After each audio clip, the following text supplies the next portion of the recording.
Jeff, it's so great to see you. Thanks so much for joining me at the Conversation Corner. I want to start with things that are very recent, like today, this morning. President Trump on Truth Social said something about his powers as regards elections, and that flows directly through our Constitution. He wrote, "Remember, the states are merely an agent for the federal government in counting and tabulating the votes. They must do what the federal government, as represented by the President of the United States, tells them." That's not my reading of the Constitution when the clause, time, manner, and place cycles through my memory. You're absolutely right. And it's so striking that the decision to leave primary control over election to the states was the fundamental choice of the original framers. Congress has limited control over election. It can set the time, place, and manner, but the details of who gets to vote and when, if Congress doesn't intervene, and how to count are all left up to the states, which is why we have 50 different systems. During Reconstruction, Congress could have nationalized elections, but they didn't, and that's led to so many of the election disputes ever since. It really is remarkable how many basic democratic choices remain at the state level in America, and we do not have a tradition of national control. Especially not flowing through any president.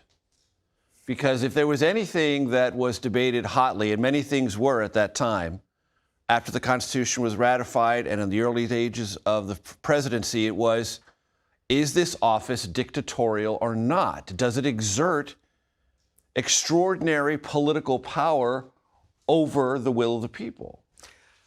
I have a new book coming out about the battle between Hamilton and Jefferson throughout American history. It begins with the following scene. Dinner at Jefferson's house. Washington's away. The cabinet is gathered. At some point, Hamilton says to Jefferson, "Who are those three guys on the wall?" Jefferson says, "Those are my three portraits of the greatest men in history, John Locke, Francis Bacon, and Isaac Newton." Hamilton pauses, and then he blurts out, "The greatest man that ever lived was Julius Caesar." So Jefferson writes in his diary, this proves that Hamilton is for a monarchy bottomed on corruption, and he wants to resurrect Caesar in America. Now, it's an amazing story because Hamilton is almost certainly joking. He fears Julius Caesar running in at the head of Shays' rebellion and being a demagogue who will foment anarchy from below. Jefferson fears a Caesar from above. And both of them unite to oppose Aaron Burr, who they fear is a would-be Caesar who wants to lead an insurrection and install himself as a dictator. The point is that the fear of Caesarism is the central concern. It's the reason that the Constitution is designed to avoid concentrating all power in one man. And although Hamilton and Jefferson disagree about how strong to make the executive, they are both determined to prevent a resurrection of King George. And that is so much a part of our conversation right now because this administration not only has the unitary executive, but it roots it in, among other things, Federalist 70, in which Alexander Hamilton says, and I'll read it right here, "Energy in the executive is a leading character in the definition of good government." This administration says Hamilton and others wanted an aggressive executive, energetic. And that's how they justify so many of the things they've done the second time around. It's absolutely right that Hamilton wants an energetic executive, and he has been invoked throughout American history to support an energetic executive. But he does not want a king or a sovereign. Hamilton is crucial that the impeachment power will check corrupt executives, and he does not think that the president initially should have unchecked power to fire all executive officials. He has an unusual solution to his fears of Caesar. He wants a president elected for life, so the president won't be tempted to be corrupted. Jefferson wants the opposite, a president who could only have one term so that he won't be tempted to install himself in office. And there's an amazing letter that Jefferson writes to Madison when he first gets a copy of the Constitution. He says, "I'm afraid because the president can run again, a future president might lose an election by a few votes, refuse to leave office, and install himself as a dictator." So in other words, both of them are afraid of this unchecked executive. And although there's a long and honorable debate throughout American history about how strong the president should be, neither of them wants unchecked power. And this country has experienced loud, contentious arguments about a king-like president. Andrew Jackson, Abraham Lincoln, FDR, Nixon in certain respects, and certainly now with President Trump. Absolutely. And this fear of Caesarism is prevalent. And in fact, FDR is attacked so often as Caesar that he dresses up like Julius Caesar for his birthday, and Eleanor dresses up like a Roman matron, and he kind of makes fun of the whole thing. So there's a very honorable tradition in America of fearing concentrated presidential power. But the point is, separation of powers is the fundamental constitutional principle. The president's not a king. We, the people, have the sovereign power. No one branch of government can speak for our name, and it's urgently important to prevent an aspiring dictator who would consolidate all power in his own hands. You know right now that there is a tremendous op-ed debate going on in this country about whether or not we're at a tipping point about that very thing you just described. In the Hamilton Jefferson book, I say there is a very important debate right now about whether President Trump is Julius Caesar or Andrew Jackson. His supporters say this is the resurrection of Jackson, a populist who used executive power to shrink the size of the federal government, but ultimately to serve the people's will. President Trump's critics say this is the fulfillment of the founders' fears. For the first time since Aaron Burr, we have a president who wants to call off democratic elections and concentrate power in his own hands. It's too soon to decide. History needs time.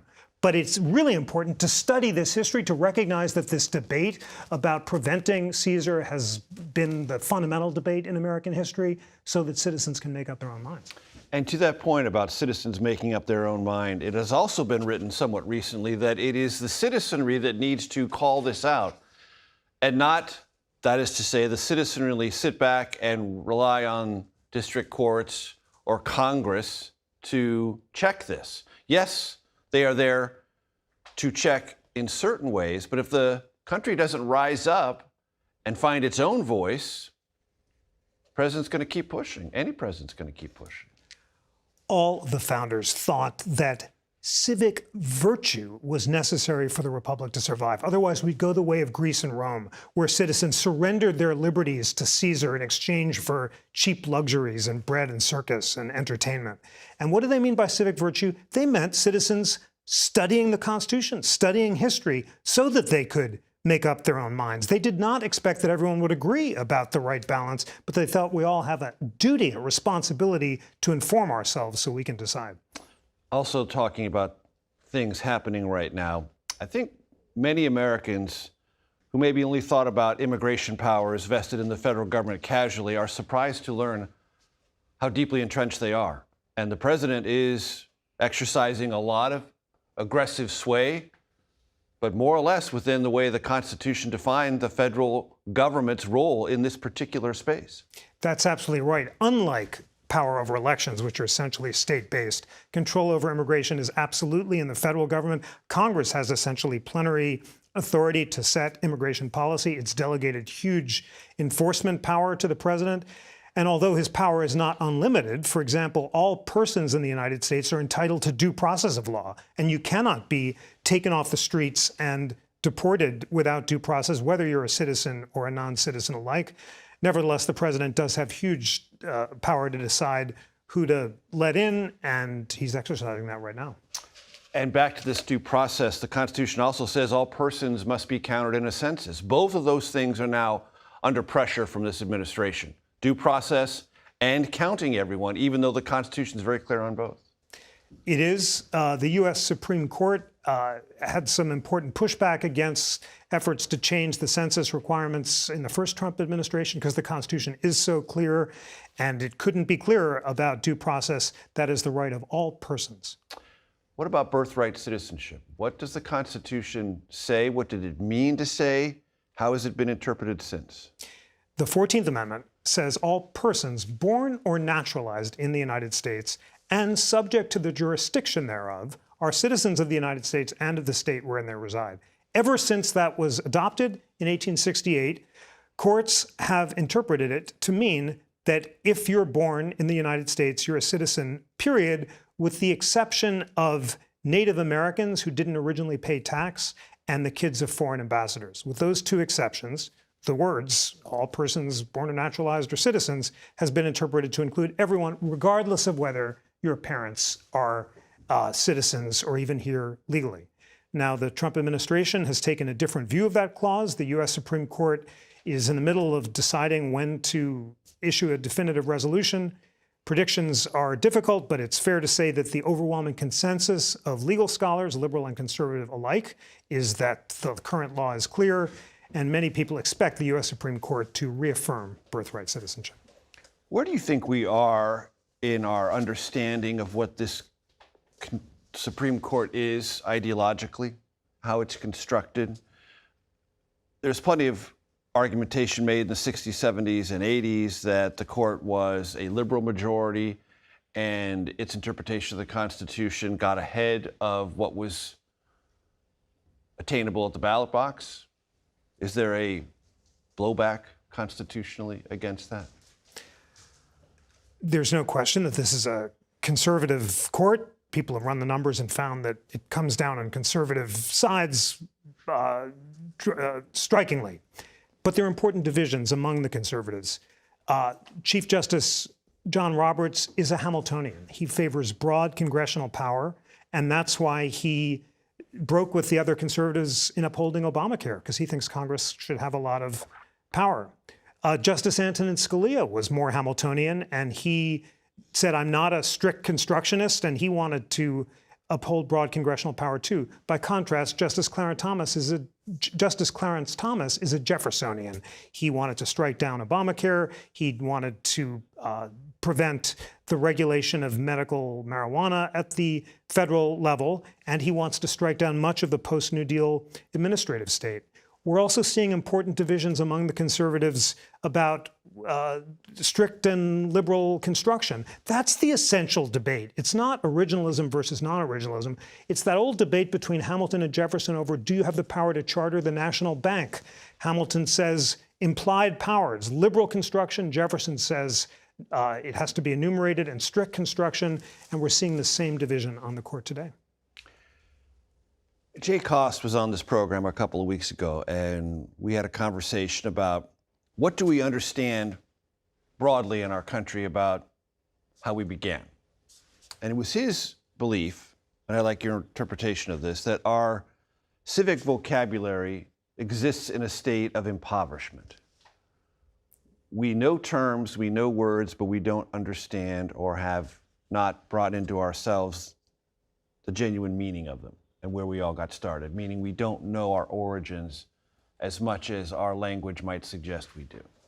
Agree or disagree?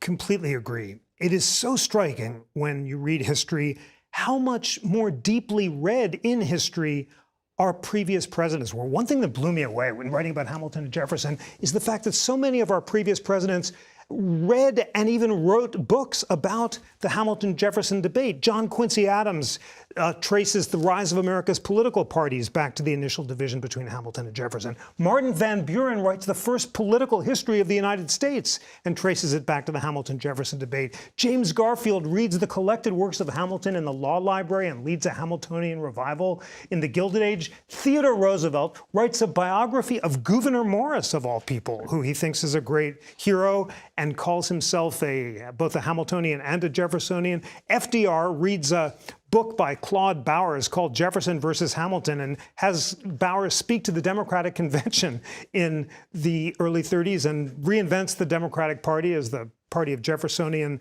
democracy. And then even the modern presidents, George W. Bush read Ron Chernow's Hamilton biography. Obama quoted it in his speech at Cooper Union.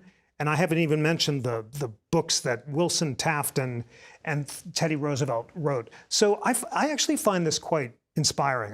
It's striking what a high level of civic discourse we had through much of American history because our presidents and our Congress people and our citizens were deep readers. They didn't all have fancy education. Lincoln, of course, is reading in his log cabin. Mm-hmm. Frederick Douglass also.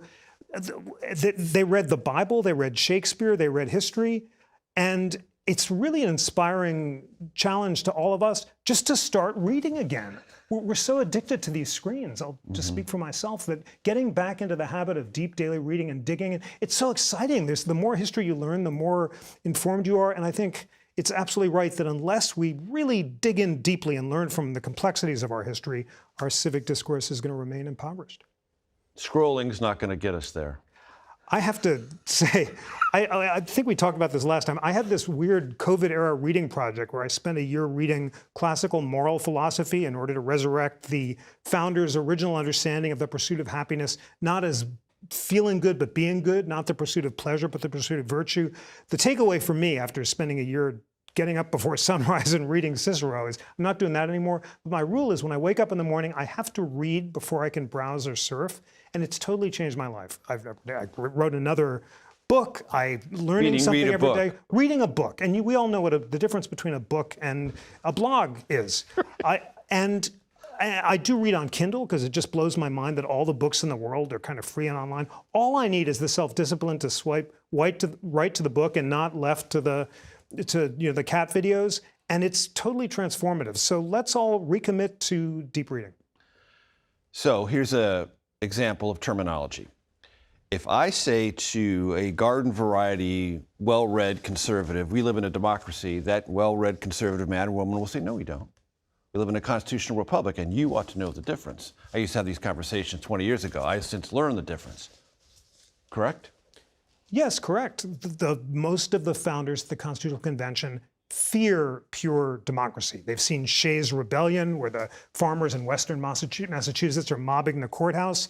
They've read ancient history that says that pure democracies like Greece and Rome degenerate to demagogues, and they want a mixed government. By a republic, they mean government by consent that's ultimately popularly accountable, but not susceptible to direct democracy. And in fact, the anti-democratic strains of the convention were resisted by people like Jefferson, who's much more in favor of broad suffrage, no property requirements, and extending the right to vote to poor white men. Of course, he has glaring exceptions. But that history is important to learn. And maybe the founders were right, maybe they were wrong, but they studied history and they were not fans of pure democracy. And in that same context, when I would talk to a well-read liberal or progressive man or woman, they would say, true, but without the cauldron of democracy, meaning the will of the people, the defects of the Constitution and our origins of our constitutional republic would not have been remedied. Suffrage wouldn't have been obtained by women. Suffrage would not have been obtained by African Americans. We would not have remedied the defects had it not been for the will of the people expressed through democratic means. Absolutely. And that was Jefferson's ultimate point, that majorities must ultimately rule in a country where we the people are sovereign. And the promise of the Declaration, liberty, equality, and government by consent, was slowly but meaningfully extended to previously excluded groups to make it more embracive. That was Justice Ruth Bader Ginsburg's word, and it's a beautiful word, embracing the previously left out groups so that they too could claim the benefits of full citizenship. I talk to friends in and outside of Washington who feel unnerved about this particular period of time. And it's not anything to do with COVID. It's just that they feel like things are unsettled and things that they had assumed were static and preserved and preservable feel up for grabs, legally, constitutionally, within our politics. Does it feel that way to you? These are testing times, and there's no doubt that changes in technology and politics, in particular, the rise of social media and the rise of polarization, have created versions of the founders' nightmare, where posts based on passion travel further and faster than those based on reason, and the entire Enlightenment faith that it's possible to create a republic based on reason and conviction, not force or violence, which is the challenge in Federalist One, is all up for grabs. That's why it's so important to return to first principles, in particular to study the principles of the Constitution and the Declaration, not because we're all going to agree, because the whole point of those principles is to structure our disagreement. We're not supposed to all come to the same conclusion, but it's the commitment to civil dialogue that's necessary for the system to work. There's an amazing truth that after Hamilton dies in the duel, Jefferson places a bust of Hamilton across from his own bust in the central entrance hall of Monticello. You can see it when you go there today. And when he'd pass it, he would smile and say, opposed in life as in death. And he saw Hamilton not as a hated enemy to be destroyed, but a respected adversary to be engaged with. And it's the engagement with the other side that's crucial. And the danger now is we're not engaging, we're not listening, we have our filter bubbles and our echo chambers, we're more polarized than at any time since the Civil War. It is so important to recommit to debating the principles of the Declaration and the Constitution so we can sustain them. And as we engage in that debate, I am reminded that when radio was racing across the land as a new medium, these fears were expressed and articulated. When television was taking over the way politicians communicated, these fears were animated and part of the conversation. Is this just the latest technological phase? It's really true that fears about democracy have tracked technology, going back to the rise of the telegraph, and before that, the broadside press. But there is a difference in the technology. Madison thought this new printing technology, the broadside press, would save democracy because citizens would read complicated arguments like the Federalist Papers in the newspapers, and they'd debate them in their coffee houses and go back to their representatives. Or beer halls. Beer halls. Well, that would be better. Yeah, no coffee. But we're smiling even at the idea of having debates about the Federalist Papers. Now, on X, you only have 20 seconds and you've moved on to a different video. So there is a real danger that things are moving so fast and people are not actually taking the time to listen to each other. But on the other hand, think of the marvelous benefits. I mean, in some ways, we live in the most incredible age in human history. All the books in the world are online. All the great music is online. It's free. All we need is to take the time to read and listen to it. Before I let you go, you have a fair amount of exposure to educators and to the educated, the children who are coming through this and the process. Net, energized by that or discouraged? So energized. I have the best job in the world because I get to talk to learners of all ages, starting with very young kids who are hungry to learn about the Constitution. And I'm on these Zooms with kids as early as middle school. And I'll always encourage them, you've got to read the majority opinions as well as the dissents in the Supreme Court. And this kid, chatted, I'm Bill, I'm 12, I'm not sure I can read the dissents. And I'm like, I know you can do it. And they always can. Everyone rises to the occasion. And I'm seeing the same thing around America. I go to rural communities, churches, and book groups all over. And people are so hungry for deep reading and deep learning. And regardless of their politics, they're committed to the ideals of the Constitution and the Declaration. I really feel just once we get past the noise and the distractions of our polarized social media discourse and just return to first principles, I'm extremely optimistic about the future of America. I've got one more because it just keyed on to me because you mentioned churches. Help my audience understand separation of church and state, because there are those who argue what that meant is not imposing, but it didn't mean hostility. And there are those who, particularly in contemporary times, believe that it has been overused to be hostile to religion. What is our proper understanding of that? Well, as with everything, there is a vigorous debate.